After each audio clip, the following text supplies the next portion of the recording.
Welcome to our continued coverage of the NHL trade deadline here on the fourth period, presented to you by our friends at CCM Hockey. Aaron Ward, Shane Kelly, Dennis Bernstein, I'm Dave Pagnotta. Gentlemen, 2 days, 2 trades, 2 defensemen off the board. Chris Tanev goes to the Dallas Stars. Ilya Lyubushkin last night gets pulled off out of warm-ups. He's now a member of the Toronto Maple Leafs once again. Shrewd move on both sides. Took a third team in both of these deals to happen here. But Wardo, your first reactions to these two guys getting off the board? Well, I'm going to employ the word perspective. For the Tanev trade, essentially for me, Jim Nill and Dallas Stars pulled the opposite of an Irish exit. I mean, we're all talking about Toronto being here, looking at Tanev, and out come the Dallas Stars. And I think that's such a coup to bring this guy in because it's a perfect fit. I think stylistically, you look at the way Tanev plays, the character of his game, and it's going to fit well. And he can play anywhere in that lineup from a D-corps perspective and be a good addition. From the Toronto perspective, and again, I go back to be realistic. Lyubushkin is not a glamorous name, and he's coming from a tough team where it's tough to put your stats up. But his past experience in Toronto would dictate that it's a bit of a safer play for me. That Lyubushkin was paired with Riley, and in his time with Riley, he led in some categories. I'll let Shane talk about that, but for me, I think it's a safer play. He's already familiar with a decent amount of this core of the team. You kind of know a little bit of what you're going to get with him. So I think it's a safe play and a smart play. I know for Toronto Maple Leaf fans, it's not a notable, like, glamorous name, but it'll fit the need. Yeah, I don't know about led in some categories, but he was a decent defenseman the last time around for the price they paid. He was top 100 from the time he got moved to the end of the regular season in defending his own blue line, both controlled entries and dump-ins. He was top 100 in loose puck recoveries among defensemen. He was top 100 in, expected goals against. So there's enough there to say, like, he's a decent kind of number 4 defenseman in the right situation. Playing with Morgan Riley certainly helps a lot. If you're looking for this guy to do any more than, kind of just be defensively responsible, good luck, but they didn't pay very much for him. So, fine move by my estimation. Well, it allows Toronto, because they're only paying $682,000 of his cap hit. So it allows Toronto to be a little bit more flexible moving forward, DB. And the Leafs potentially could be adding either another defenseman or some help up front. Where do you see kind of the next dominoes potentially falling for the Leafs? I don't know if there's any more dominoes. The thing with Lyubushkin, though, he's going to be your third-pair defenseman, right? If you traded for Tanev, like you could move him up down the lineup. He could play 22 minutes a night. Lyubushkin's going to play 15 behind Raleigh's 25 and McCabe's 20. So you're locked in there. So you lose some flexibility and some talent. With respect to other moves, I don't know, Dave. Is there room left to make a move on the bottom 6? That would be the only thing I could think of. The top 6 is set in stone. So I think this might be Tree's last move. Maybe a depth forward, but at this point in time, I get it. I agree with Wardo and Shane. Like, this guy slotted in for a 6, and that's it. Now, if you're going to talk about Tanev, I picked the Dallas Stars to go to the Cup final. I feel way better about my pick today than I did 3 days ago because the rich are getting richer. This is a really great defensive team. Love the move. Jim Nill is one of the best GMs in the league. He does it again, bringing Tanev to Dallas. Let me save myself some grief on Twitter. When I talked about him leading in categories, I meant from team perspective, he was up towards top. He's definitely not top of the league in anything. That's not what I was saying. Yes, that's nice. Good way to buffer that. Let's get that straight, Toronto fans. Yeah. By the way, Dennis, for the record, you had him going to the final. So did I. I actually have Dallas winning the Stanley Cup. That was my pick at the start of the year. So thanks, Jim. That's going to help me out a little bit, and I think them too. So where do we go from here? Like Anaheim's perspective, they move out Lyubushkin, who was talked about for some time. They have other assets that are in play as well. You have Adam Henrique, who is going to be traded. It's not a matter of if, it's when. You have Frank Vatrano, who is generating a ton of interest. The Rangers in on him. You have Sam Carrick. You have a few pieces as well with some term beyond Vatrano. So, gentlemen, what do we think here? How much busier are the Ducks going to get, and who could benefit from some of these assets? Well, I think the Henrique one for me is interesting because, again, like we talked about Tanev and Dallas, he can play up and down the lineup, and currently playing left wing with Carlson, he can play center. I mean, he's a versatile player, so a team can utilize him in many different areas. Plus, he has the experience in playing in different systems. He was formerly in Jersey. So there's a familiarity there amongst teams and knowing how to use them. Vatrano, clearly, he's got a bit of a successful run right now. My interest now is, are there players in Anaheim that could be moved? Like Fowler is kind of saddled by contract and usefulness. I still believe like some teams should take a flyer on Gibson, that he's sitting there and there's so many, like Fleury coming off the market and Minnesota saying he's staying there. That to me puts a little bit of the spotlight more on a guy like Gibson. Is if you really are that worried about your goaltending and you have the space in your team, do you take that risk? And just on that, I really wonder about New Jersey's situation in that regard, because they had a deal for Jacob Markstrom. Mm-hmm. That fell through at the last hour. They circled back. We're told, as we reported on Thursday, that Calgary is now telling teams they're not going to move Jacob Markstrom. Negotiating tactic or not, I don't know, but that's what they're telling teams.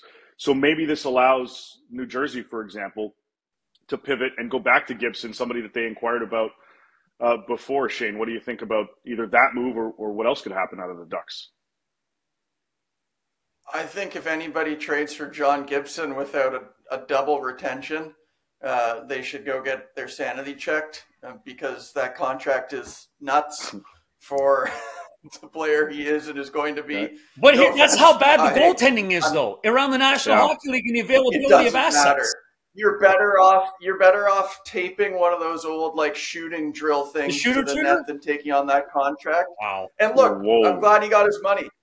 But like, you can't pay a goalie who's about league average that much money for what's his cap? It's like 6.5 for 5 seasons with a full or some sort of no trade. Like, that's immovable. If you aren't giving up multiple picks to get that off your books, then I don't know what, maybe I'm just watching a different league at that point. I'm not saying he's a bad goalie. I'm just saying you combine the cap with who he is as a player. Well, Shane, the question was, what could Anaheim do? Not, does it make sense? We're just talking about the fact that... Yeah, but I'm saying, like, you can't do anything because you got to pay to get him off your cap.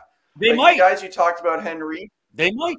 Yeah, maybe, but what's the point? I mean, you're in the middle of a rebuild. Like, this team isn't going anywhere in a couple seasons. You're better off holding on to him until he isn't expiring. And at that point, hey, if you pick him up in the last year of that deal, maybe he's still a decent goalie, but you also clear 6.5 off your cap. So there's value in that by itself. But I like Henrique. He's decent offensively. He's an incredible passer. So if your power play needs a boost, especially PP2, he could do a lot there. To Aaron's point, he's good enough at enough things to play up and down the lineup. He's still a strong enough skater that he can be an effective F2 on the forecheck. There's enough in the underlying numbers when you kind of look below the surface of what Anaheim's doing to say that, like, this is still a top 9 forward. Fowler, same thing. I think he could be an effective defenseman in the right situation. That's probably not going to be in Anaheim, but whether or not they're able to move him again, you guys are the insiders. Well, that might be something more for summertime. We know that the Edmonton Oilers, the Vegas Golden Knights, the New York Rangers, the Colorado Avalanche, probably the Boston Bruins as well, have interest in Adam Henrique. And we mentioned Vatrano also generating some interest. Outside of Anaheim, going to the team we were talking about earlier, the Calgary Flames that moved Tanev, DB, Noah Hanifin, presumably next to go out of Calgary. The price tag, a little bit different. First-round pick, a top prospect, and a third asset as part of it, at least on the ask. He's a left-shot D, a little bit different. What do you see happening there? Well, the team that trades Tron's got to do a sign trade, right? If that's the asking price, like, you're not going to rent him for that. I'm sorry, unless you think he's the final piece in the puzzle. And I don't. As good as he is, he's 26 years old, and that's the key, guys. You look at Tanev, who was 34 years old. It's 8 years difference between these two assets. Like, if I was Connie, I'd keep him and sign him, but apparently that's not going to happen. So, like, that. Well, that's he'd like to, but Hanifin doesn't. Okay, so Hanifin wasn't exactly loving it here in Carolina. He doesn't exactly love it in Calgary. So, like, I think it's a smart play for Conroy to get Tanev off the books, right? So he moves him, and now basically by removing that asset from the market, casts more of a focus on the fact that Hanifin is now available. I mean, so if we're really taking him at face value, that Markstrom's no longer available, Conroy just has to focus on Hanifin. The league has to focus on Hanifin because he is the glamorous piece. That if you can somehow get him, and I'm with Dennis, like, you have to sign him. It is way too much nowadays just to give up to then move on and say, hey, great having you for this last few months. Have a great day. It's not going to work. So I think you got to get in with his agent, and you got to allow the player and the agent to talk to whatever prospective teams are to facilitate this in the next 7 days. And back to Anaheim for a second, Dave. I was going to say back to sure. If the Rangers don't trade for either Vatrano or Henrique, it's a loss. Because as good as they're playing, I don't believe in the bottom. Like Johnny Brzezinski's their 3C. Great story. Kid, was in LA, couldn't find traction, finally found a place as a 3C. Is he a 3C on a championship team? I don't think so. They have to lengthen the lineup, and they do that with Henrique. And you put him in as a 3C because, look, is Brzezinski a replacement for Hedl? No way. He's not. He's a grinder. That's great. They're playing well. But, again, if they have designs on winning a championship, you put Adam Henrique in at the 3C, and he's taking a ton of faceoffs this year, even though he's playing on the wing for Carlson. That's a big move for the Rangers. They got to make a bottom six move here. And if you're New York, you're comparing yourself. Your litmus test is Florida right now, the depth in Florida, the way that 100%. You can't go in with deficiencies in your lineup right now. So Vatrano going to New York for me makes common sense to bring that type of player in because you've got to finish out and round out some of the scoring, some of the ability, some of the veteran presence, and he would provide that. Yeah, certainly. And they're looking, and they have cap space because of Hedl's injury. The Florida Panthers also have cap space. They just accrued. Like they need more. Right. What do they need? So, ninth defenseman? Yeah. 15th forward? I mean, come on, let's go. Bill Zito's looking. So don't be surprised. And maybe Anthony Duclair, a reunion, a return back to give them even more freaking depth and offensive prowess on that team. Maybe. We'll see. We know Calgary's going to continue to be active. We know Anaheim is going to continue to be active as well. A lot more going down. 1 week today, gentlemen. 1 week today until the trade deadline. We'll be talking a lot more about this a little bit, maybe later today if we see some moves. If not, we'll see you tomorrow. That's Dennis Bernstein, Aaron Ward, Shane Kelly. I'm Dave Pagnotta. Till then.